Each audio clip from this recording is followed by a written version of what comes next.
Mitchell-Hedges skull is not just a little different, it's majorly different. And some of the main things is it's anatomically correct. You know, they did tests on it back in the 90s and with a forensic team, and they put skin and muscle on it, and they determined that it was a female between 25 and 29 of Mesoamerican descent. And they said it was like an ancient, one more of the ancient skulls of that. So that's the area that's the way they determined. So that's one thing, it's anatomically correct. There's no other skulls that are anatomically correct. And also, the fact is that it's in 2 pieces, and that's what makes it really special. Yeah. You know, they've made tests on other skulls, and they try to determine, you know, where they came from and how they were made, and there's all this different talk. But when it comes to right down to the bottom line, when you say, hey, it's in 2 pieces, it's not able to be made. They even would have trouble even doing it today. Okay, how was it made? Somebody did it. You know, the reason it has a separate jaw, everything in the skull is made very special. There's prisms that are built into it, the direct light. There's lenses in the eye sockets that send the light through. Now, how this was made, you know, some people say it would have to be made in 0 gravity or something to be able to make crystal this way. Now, that's just another one of the mysteries that comes to the skull. But we found that when we were using a photon camera that shows energy, and by watching it and separating the skull from the top from the jaw, that the energy was not so great in the jaw until we put it together. It was like a key going in a lock. So that was kind of an unusual thing. So the jaw is a very important part of the whole skull. I'll tell you, there's all kind of stories. You know, it could have been, they say, made in Germany. They say made in the Mayas made it. They say Atlanteans made it. They say it was brought from people from the Star People. So where it really comes down to is more mystery than there is truth. It's hard to say what the truth is, because as far as making something like this in Germany, the Germans were very good at working with crystal. But in seeing what the crystal skull has with the built-in prisms, the eye sockets, the fact that even when we did tests with Smithsonian recently with the electron microscopes, and they thought they could find all this stuff, they could not find any tool marks or anything on the top. Now that they kind of dismissed that, but that's pretty amazing. And so where it came from, I think it came from somebody with great intelligence, greater than what we have today. And where is that at? Well, that's something we'll find out. I think it's going to be, the knowledge is coming out now, so I think we will find that out pretty soon. Yeah, they were saying, it was made with dentist drills. That's what their theory was. Okay, and the thing is the skull is number 7 in hardness, but it's very brittle too. So any kind of vibration or heat would cause it to, be shattered and not even be here.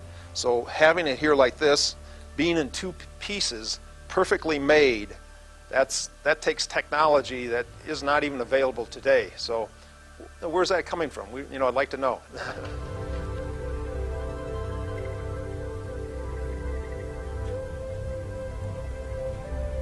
Okay, the 13 crystal skulls, that's the Mayan legend, and the Mayans believe that there are the one skull, and then the Mayans, they created 12 other skulls using the center skull as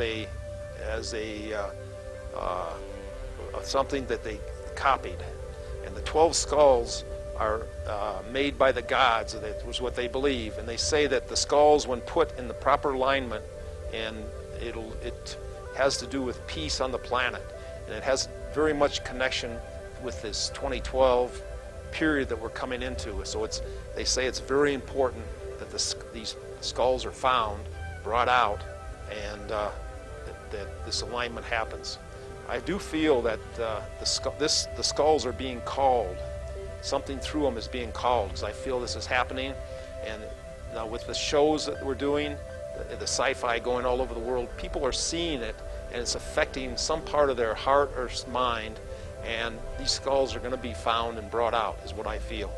What I feel and what I've seen, I think this is the main skull. I think it was the one that was brought from Atlantis or from whatever. That's my opinion. And I base that on being around it and the different experiences I've felt with it and the things that I have worked with it. It's a crystal, but it's an entity, it's a life form. And you can feel that energy and that life when you're around it. It's a pretty neat thing. The crystal skull in the future, there's a lot of interest in it right now, especially with the movie. But I think that is all because of the period that we're in, right before 2012. Things are happening.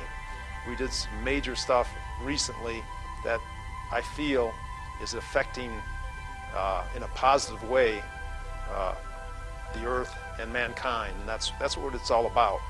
And so I'm doing a lot of traveling now. I'm going to Italy next month. I'm going to Virginia. I'm going to Colorado. Then a month after that, I'm going to Europe and like Germany and Switzerland and France, and so it's a few different places. But these are the people that seem to be drawn to it, and I'm going to try to do the best I can to bring it to them. Like in April, I had somebody come from Germany and spend time with me, and then somebody flew in all the way from France just to spend the day. And so, hey, instead of having them come to see me, I think it's more fun. I'm going to go see them. For the Mayans and the Hopi and the Egyptians to have this as a important period of time, and putting this as the end of a cycle, it's not just a little thing. It's a major thing, because we found that the Mayans have been so accurate over the millennium of what happens. They're right on. And so this 2012 thing is a major connection. Things are happening. But talking to the Mayan elders, they say it's an end of a cycle, an end of a yucca. It's like a tree. They say it's like a tree, and we've been in the roots of the tree. And now we're going from the roots in this new cycle into the trunk. So with the crystal skulls being together, with people working for universal love in their heart, it's my hope and my belief that we're going to go from this dark negativity that we've had into a light and positive time, that we have a good future and people will have the real potential come out.